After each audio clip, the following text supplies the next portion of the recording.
Aksi teror terhadap Sherly Anavita terekam kamera pengawas. Dalam rekaman terlihat dua pria berboncengan berhenti di dekat rumah Sherly. Satu pria kemudian turun dan mencoret mobil milik Sherly.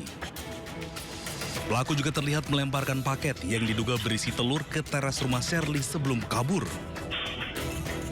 Pagi ini Sherly baru keluar dari tempat tinggal dan Sherly mendapati ini di depan ada satu kantong telur yang sudah dilemparkan dan ini pecahannya teman-teman bisa lihat sampai ke sana, di sana. Dan tadi di depan sini Sherly juga mendapati gulungan kertas. Di sisi lain, pengamat intelijen mengingatkan para aktivis agar siap menghadapi reaksi dari unggahan di media sosial. Warna merah. Apalagi pendapat yang diunggah pendapat kritis tentang isu yang sensitif. Para aktivis maupun juga mereka-mereka yang mengunggah di konten-konten di media sosial, tentu karena yang nonton orang banyak, tentu ada yang pro dan juga ada yang kontra. Baik. Dan kita memang media seperti ini bukan ranah privat, tapi ranah publik, sehingga harus siap terhadap reaksi. Sherly Anavita menjadi salah satu influencer yang mendapat teror akibat beragam unggahannya di media sosialnya. Diduga teror yang ia terima akibat ia vokal menyoroti tentang penanganan bencana di Sumatera. Tim Liputan iNews melaporkan. Aparat kepolisian bersama TNI mendatangi rumah influencer Ramon Doni atau DJ Doni. Aparat datang ke rumah DJ Doni untuk melakukan penyelidikan terkait dengan teror yang diterima DJ Doni.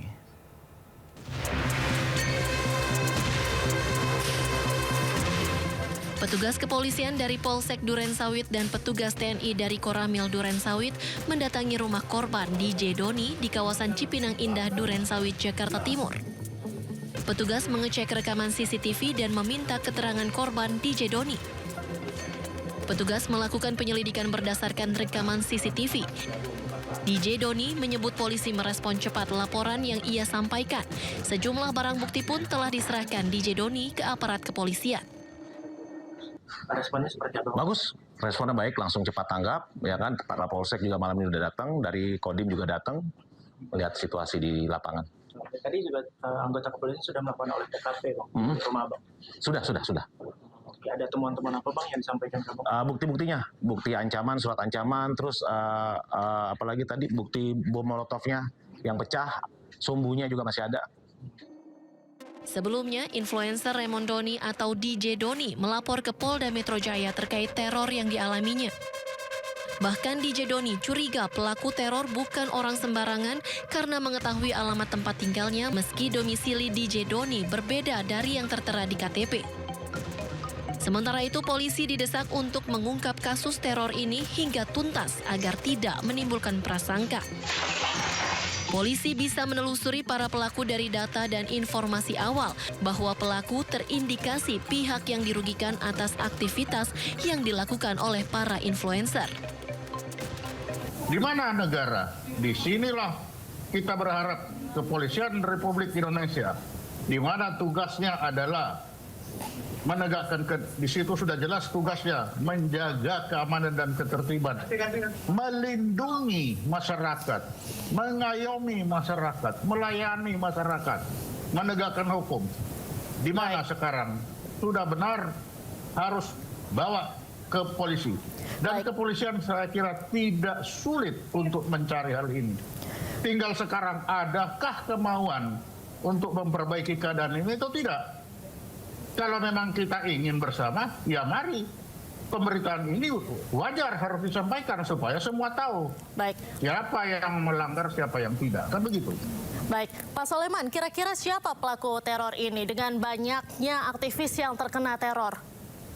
Dalam ilmu intelijen selalu yang melaksanakan itu adalah orang-orang yang merasa dirugikan akibat adanya pemberitaan ini. Itu aja. Teror yang diterima oleh DJ Doni diduga karena ia kerap bersuara terkait penanganan bencana banjir Sumatera dan mengkritik pengelolaan lingkungan. Tim Liputan iNews melaporkan. Pemirsa, Kitab Undang-Undang Hukum Pidana KUHP dan Kitab Undang-Undang Hukum Acara Pidana KUHP baru diteken Presiden Prabowo Subianto dan mulai berlaku pada hari ini. KUHP dan KUHAP baru resmi diberlakukan setelah diteken oleh Presiden Prabowo Subianto. KUHP Indonesia disahkan berlaku efektif 2 Januari 2026. Di salah satu pasal, yakni pasal 218 disebutkan setiap orang yang menyerang kehormatan atau harkat dan martabat diri Presiden dan Wakil Presiden di muka umum berpotensi diancam penjara paling lama 3,5 tahun.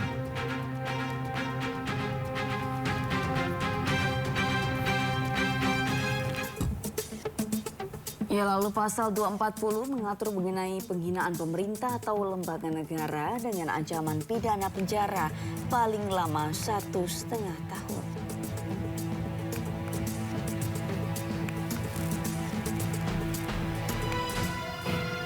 Selanjutnya terkait dengan pasal perzinahan, pasal 411 ayat 1 menyebutkan setiap orang yang melakukan persetubuhan dengan orang yang bukan suami atau istrinya diancam pidana penjara paling lama 1 tahun.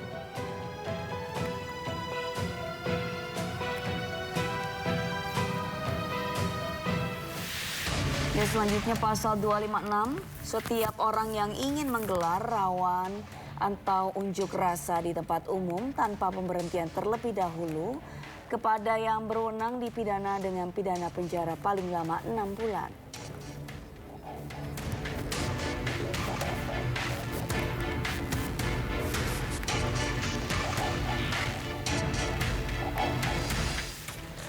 Kemudian pasal 300 juga menjamin potensi penjara 3 tahun bagi mereka yang menebar kebencian atau penghasutan untuk melakukan diskriminasi berdasarkan agama atau kepercayaan orang lain.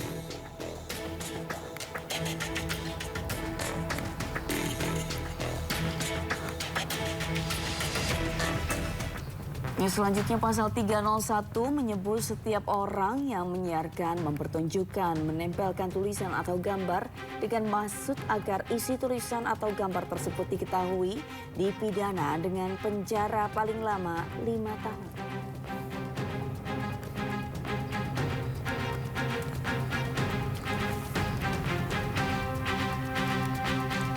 Menteri IMIPAS Agus Andrianto mengatakan hukum pidana kerja sosial mulai diberlakukan Januari 2026. Lokasi dan kerja sosial yang akan diberikan dengan ditentukan masing-masing pemerintah daerah terkait.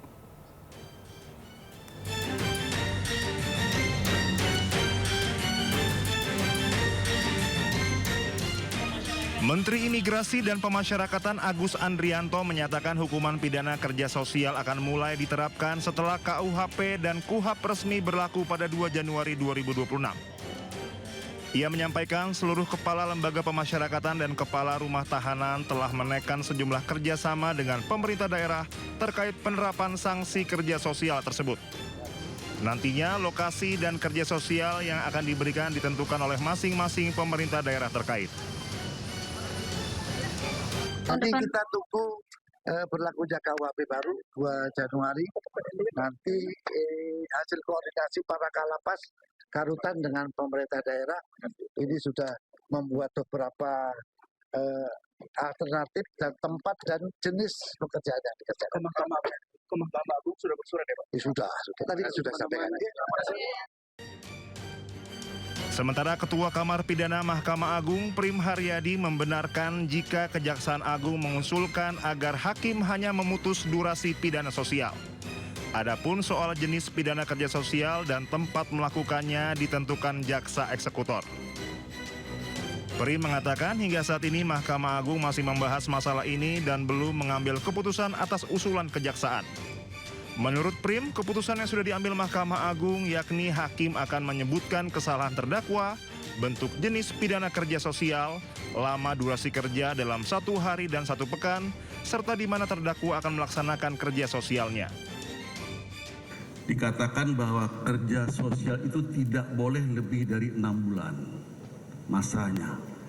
Oleh karenanya, hakim dalam menjatuhkan pidana kerja sosial harus menyebutkan dalam 1 hari itu berapa jam. Kemudian dalam 1 minggu itu berapa hari. terdakwa harus melakukan kerja sosial dan menyebutkan di mana tempat kerja sosial itu dilakukan. Apakah di rumah sakit, apakah di rumah-rumah ibadah gitu ya. Nah, memang, ini jujur saja ini ada pembicaraan lah antara Pak Jampidum dengan kami. Pak Jampidum menginginkan kalau bisa katanya sudah ada pembicaraan Pak Jampidum dengan Kementerian Dalam Negeri kalau tidak salah saya. Beliau berkeinginan agar hakim hanya menyebutkan tentang lamanya saja. Tempat itu nanti mereka yang menyesuaikan dengan kondisi daerah setempat. Pidana kerja sosial merupakan hal baru yang termuat dalam Undang-Undang Nomor 1 Tahun 2023 tentang Kitab Undang-Undang Hukum Pidana atau KUHP. KUHP baru ini akan mulai berlaku pada 2 Januari 2026 termasuk dengan Kitab Undang-Undang Hukum Acara Pidana atau KUHAP.